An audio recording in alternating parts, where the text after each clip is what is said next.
Bonjour, bienvenue à l'hôtel de Paris Saint-Tropez. Alors nous sommes à quelques jours de cette soirée consacrée à l'humanité animale et nous avons aujourd'hui rendez-vous avec Laurence Parisot qui vient de rejoindre il y a quelques mois la fondation de Brigitte Bardot. Bonjour Laurence. Bonjour. Alors Laurence, vous êtes d'abord une habituée de Saint-Tropez, on voit vos yeux bleus et aujourd'hui votre pull qui est assorti régulièrement à la terrasse de Sénéquier. Oh, j'aime la Provence et Saint-Tropez est un bijou, surtout quand il y a du soleil et qu'il nous manque dans d'autres parties de la France.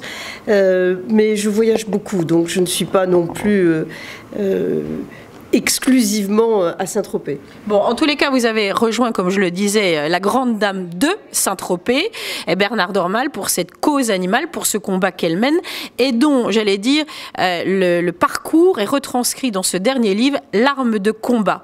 Comment, Laurence, avez-vous lu et perçu ce livre ? Vous dites la grande dame de Saint-Tropez, mais Brigitte Bardot, c'est une grande dame tout court. Et il y a quelque chose qui est tout à fait unique, c'est que c'est une femme qui aura marqué le XXe siècle en devenant ce mythe que tout le monde connaît, même parmi les jeunes générations, mythe de liberté, de féminité, d'audace, d'indépendance, de beauté. Et c'est aussi une grande dame du XXIe siècle. Et je ne crois pas qu'il y ait beaucoup de personnalités dans l'histoire du monde qui ait ainsi marqué 2 siècles. Et Brigitte Bardot marque aujourd'hui le XXIe siècle parce qu'elle fait comprendre à tout le monde l'importance de la question animale. Elle s'est engagée pour cette cause il y a déjà un certain temps. Elle a ouvert les yeux à beaucoup, il y a déjà quelques décennies. Mais ce qui est unique, exceptionnel, extraordinaire, c'est qu'elle continue à sensibiliser et à faire comprendre. Et son dernier livre bouleverse profondément des générations qui n'avaient pas encore été sensibles à cette question. Alors absolument, moi-même je vous le disais, quand j'ai lu ce livre, la prise de conscience, au-delà de mes affinités naturelles pour les animaux, la prise de conscience a été forte, violente. Les images qui affluent à notre esprit en lisant le livre sont véritablement dérangeantes, mais il faut aller bien évidemment au-delà de ce dérangement parce qu'après avoir lu ce livre, on n'est plus la même. Alors vous avez raison, je crois que personne d'autre que Brigitte Bardot n'arrive à nous faire comprendre finalement que l'animal a quelque chose d'unique, de précieux, mais qui est la seule chose qu'il possède, c'est la vie. Nous, les êtres humains, nous sommes également des animaux, mais nous avons beaucoup de possessions. Nos maisons, ce que nous avons construit. Eux, les animaux, ils n'ont qu'une chose, la vie. Très juste.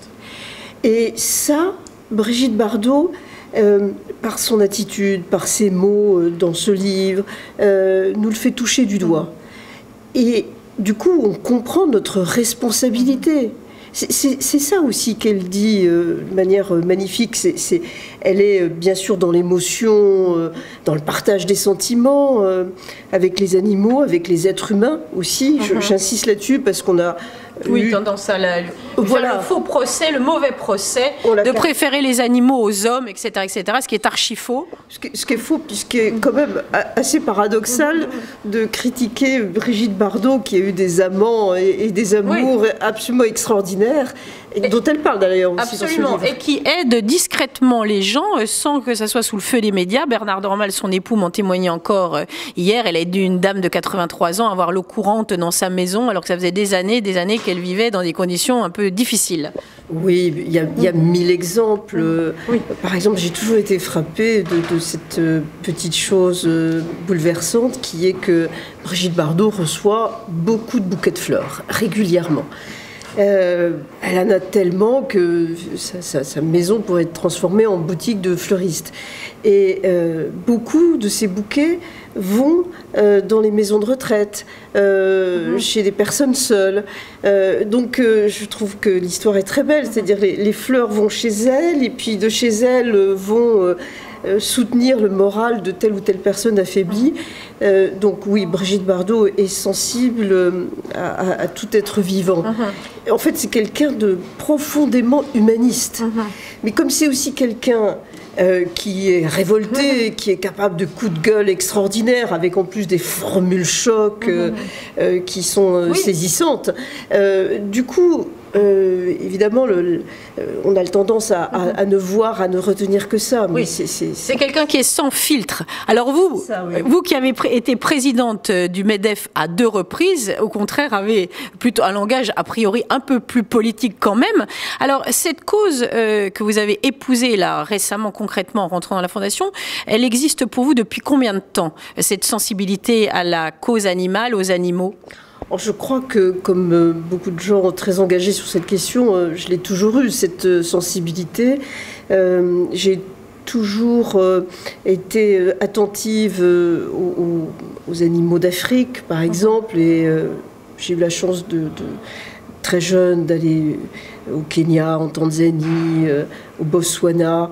Et quand je vois que ces bêtes extraordinaires que sont les éléphants sont aujourd'hui menacés de disparition, je ne peux qu'être saisie et me dire il faut réagir. Donc c'est pour vous dire que c'est très ancien, que j'ai transformé cette sensibilité en une interrogation un peu plus intellectuelle il y a déjà une quinzaine d'années. Notamment parce que j'ai une amie qui a beaucoup réfléchi sur le sujet et qui m'a fait découvrir aussi des textes classiques. Des classiques. Oui. Alors je pense à Plutarque, je pense à Montaigne. C'est extraordinaire ce qu'a écrit Montaigne. C'est dire que tous les grands philosophes se sont interrogés sur cette question animale. Je pense aussi à Lévi-Strauss, qui ne cessait de dire quel est ce mystère qui fait que cet être vivant qui est juste à côté de moi, qui a la seule caractéristique différente de ne pas pouvoir utiliser des mots, mais qui autrement vit comme moi, pourquoi on a créé une frontière?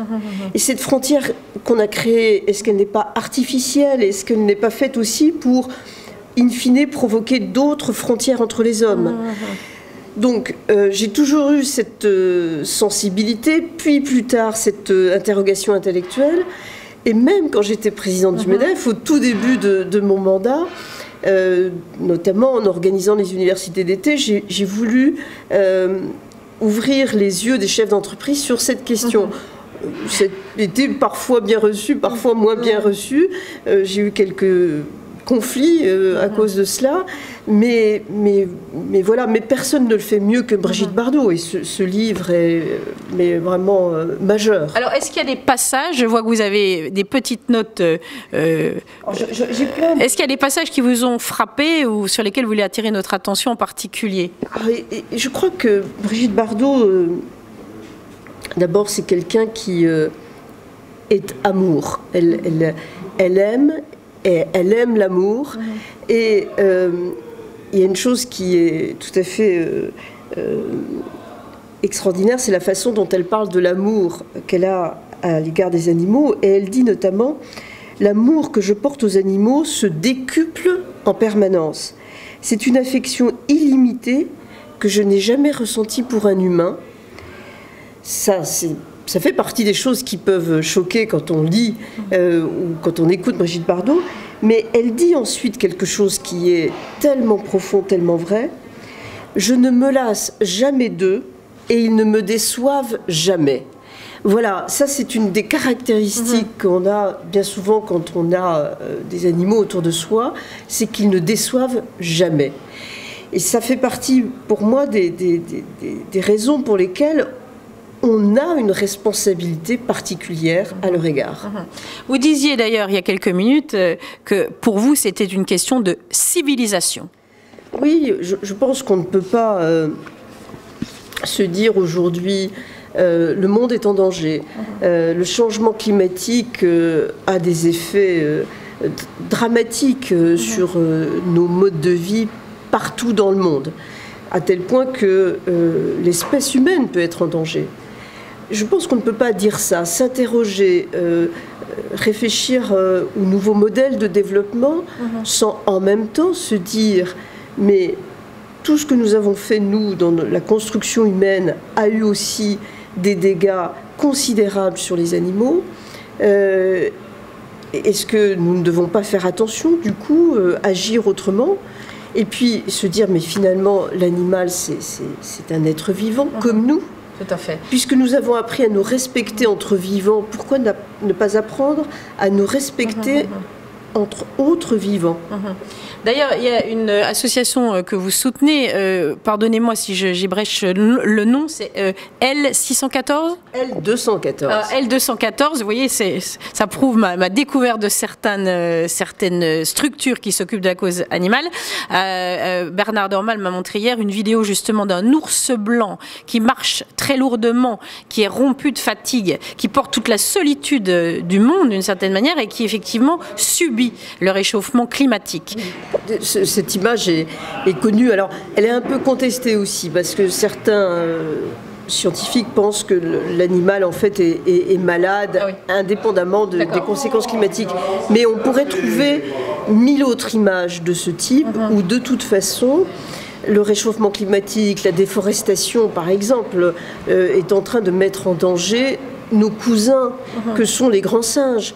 Vous savez que nous avons 99% d'ADN commun, 99% d'ADN commun avec les gorilles, les chimpanzés ou les orang-outans. Or, ces grands singes d'Afrique, d'Indonésie, sont en danger d'extinction,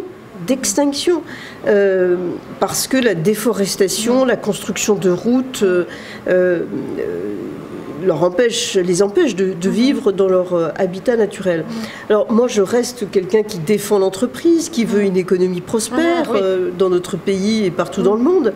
Je dis simplement qu'il faut trouver une autre façon de concevoir l'économie et que celle-ci doit être respectueuse de l'environnement, de la nature et des animaux. Absolument. Alors, Laurence, vous avez donc été pressentie pour être vice-présidente, voire même plus tard, mais on souhaite le plus tard possible, présidente. Comme Bardot a dit d'ailleurs, il faut qu'elle fasse ses preuves, ce qui était tout à fait charmant. Qu'est-ce que concrètement vous allez faire avec cette fondation, vous qui avez d'ailleurs côtoyé les plus grands patrons, dirigé les plus grands patrons, d'ailleurs on peut le dire. Est-ce qu'il n'y a pas une position justement de votre part privilégiée pour vous faire entendre ? Ma priorité, c'est d'aider Brigitte Bardot et sa fondation à faire le bon tam-tam, je dirais, auprès des décideurs, notamment politiques. Ça, c'est la première chose. Je voudrais dire d'ailleurs que il y a chez Brigitte Bardot une dimension qui est peu connue ou même peu décelée et que moi j'ai tout de suite vu, c'est que Brigitte Bardot c'est aussi une chef d'entreprise. Parce que personne ne le dit, il y a peut-être que moi pour dire ça, mais avoir réussi en partant de rien à monter cette fondation seule. Et vous savez, vous comme moi, comme c'est difficile dans notre pays qui reste très misogyne de monter quelque chose à partir de rien, seule, et quand on est une femme.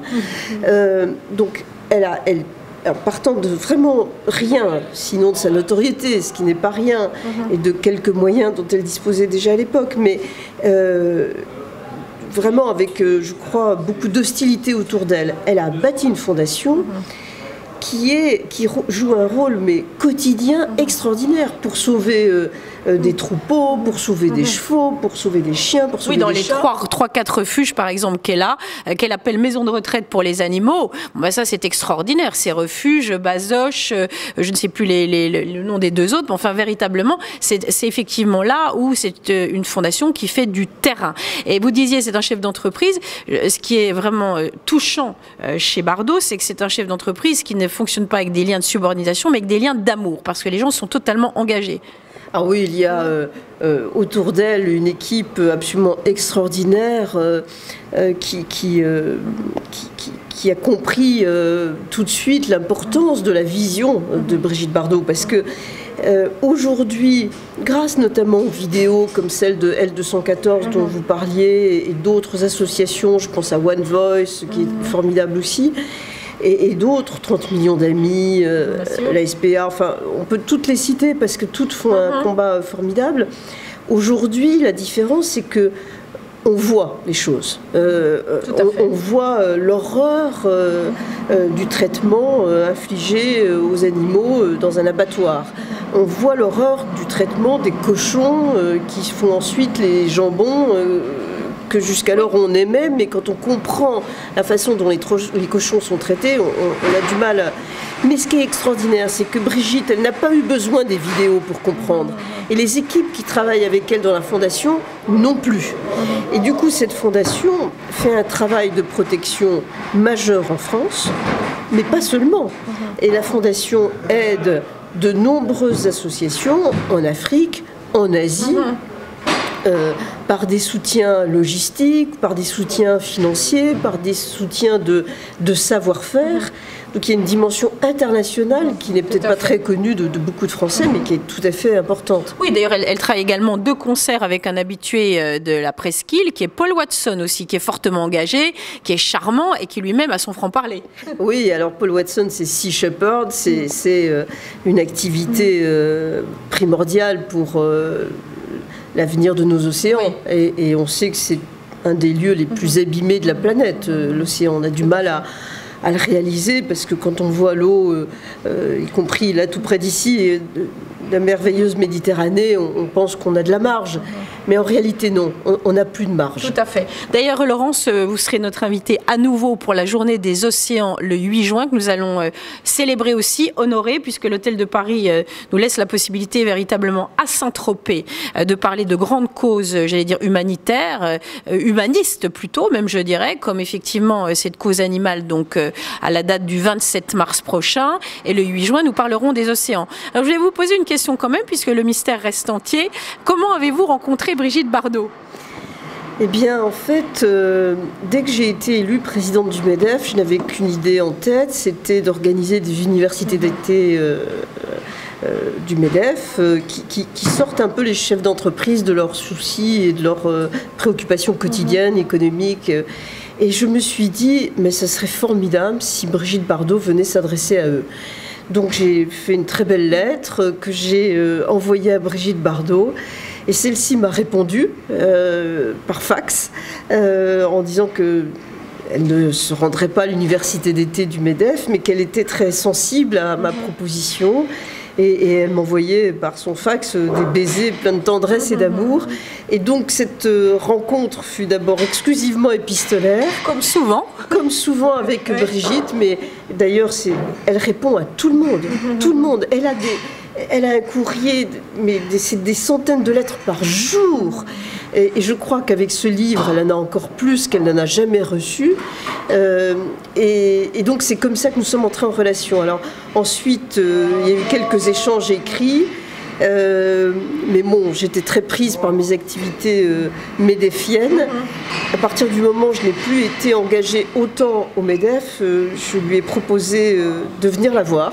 Elle a tout de suite accepté. Et c'est comme ça que ce lien s'est noué. Et je ne peux pas vous dire l'admiration que j'ai pour elle. Elle est sans limite. Madame Parisot, je vous remercie et je vous donne donc rendez-vous au 27 mars à l'Hôtel de Paris Saint-Tropez. Nous serons en compagnie de sa co-auteure, de Bernard Dormal, et peut-être nous fera-t-elle le plaisir de faire une intervention téléphonique. Merci beaucoup. Merci. Merci à vous.